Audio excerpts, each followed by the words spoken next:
renewal plus additional code. Magkano ba ang babayaran sa LTO? O magkano ba ang magagasto natin? Kung isa ka sa mga due for renewal na ang lisensya nila at gusto mo na rin isabay ang additional code mo, lalo na po sa nagtanong, panoorin nyo po ito. Ito po yung tanong niya. Magandang hapon po sir. Tanong lang po kasi naka-schedule na po ako magpa-renew ng driver's license ngayong February. Kung mag-add ako ng code na AA1, magkano po ba ang mababayaran sa LTO? Salamat po. Ang tinatanong niya dito ay kung magkano ang babayaran sa LTO. Pero ang alam ko dito na gusto niyang tanungin ay kung magkano ba lahat ang magagasto sa renewal plus additional code na A at A1. Para po sa nagtanong, manood ka para maliwanagan ka.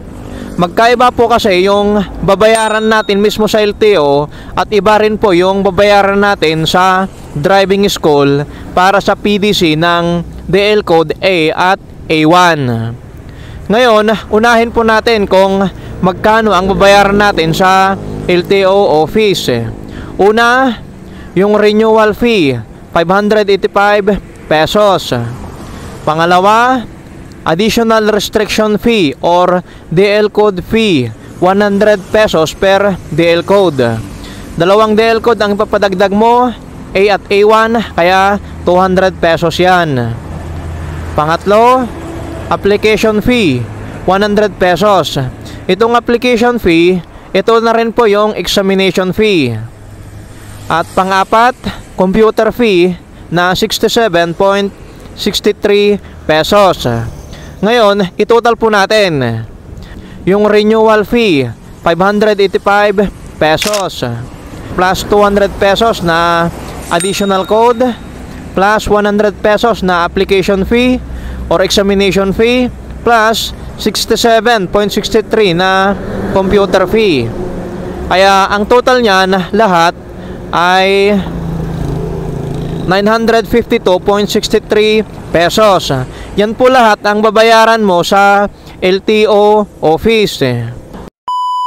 Ngayon, punta naman tayo kung magkano ang babayaran natin o babayaran mo sa driving school sa additional code A at A1.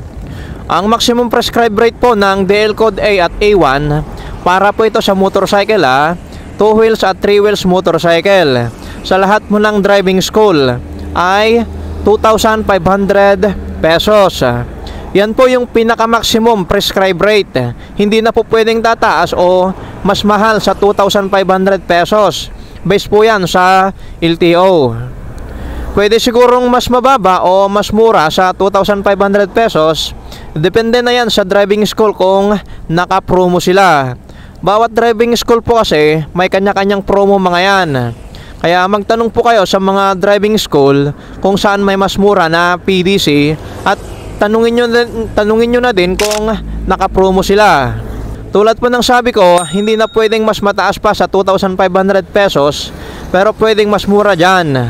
Ngayon, sa computation natin, isagad po natin sa 2,500 pesos. Driver's license code A at A1 po ang ipapadagdag mo.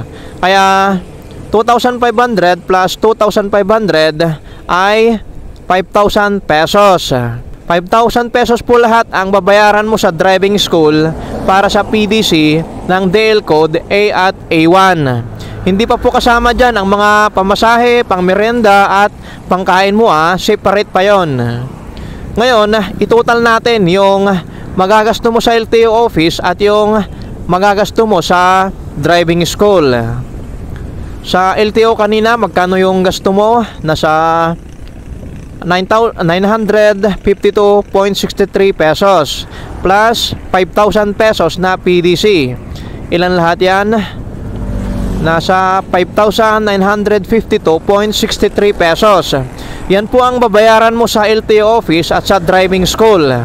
5,952.63 pesos. Pero syempre, hindi ka makakapag-renew at makaka-additional code kung wala kang medical certificate. Ang medical certificate po ngayon ay nagre-range po yan sa 450 pesos to 550 pesos. Depende na yan kung saang medical clinic kayo kukuha. Pero ipagpalagay na natin na ang presyo niya ay 500 pesos. Kaya 5,952.63 ito yung gasto niya kanina sa LTO at saka driving school.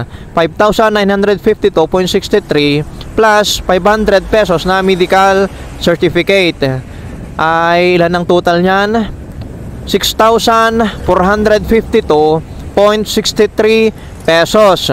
Yan ang total na babayaran mo lahat, renewal plus additional code A at A1 plus medical certificate ay nasa 6,452.63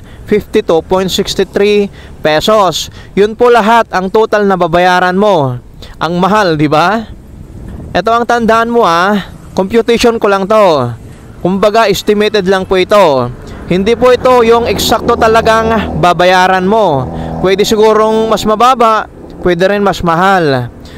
Pero hindi po nagkakalayo ang computation ko sa actual na babayaran mo sa LTO, lahat-lahat na yon. Kaya ang pinakamaganda po dyan, maghanda ka ng 6,000 pesos to 7,000 pesos na budget mo para sa renewal at additional code. Kasama na rin doon yung medical certificate. Ulitin ko 6,000 to 7,000 pesos. Dapat ang nakaprepare na budget mo para dyan. Kung sumubra man yan, mas maganda na yon. Sabi nga, mas okay na yung sumubra kaysa sa kulang o nagkulang, di ba? Sana nasagot ko po ang iyong tanong at sana nakatulong ang video ito sa'yo. Ganun na din po sa mga due for renewal na at gusto na din nila isabay ang additional code nila. Sa mga bago pa lang po dito sa aking YouTube channel, huwag nyo pong kalimutan mag-subscribe at pindutin na din ang notification bell para ma-update po kayo kapag meron akong bagong upload na video. Maraming salamat po sa panonood and God bless. Sumunod po tayo sa mga batas trapiko para maging responsible and law-abiding driver tayo. Mag-ingat po tayo sa ating pagmamaneho.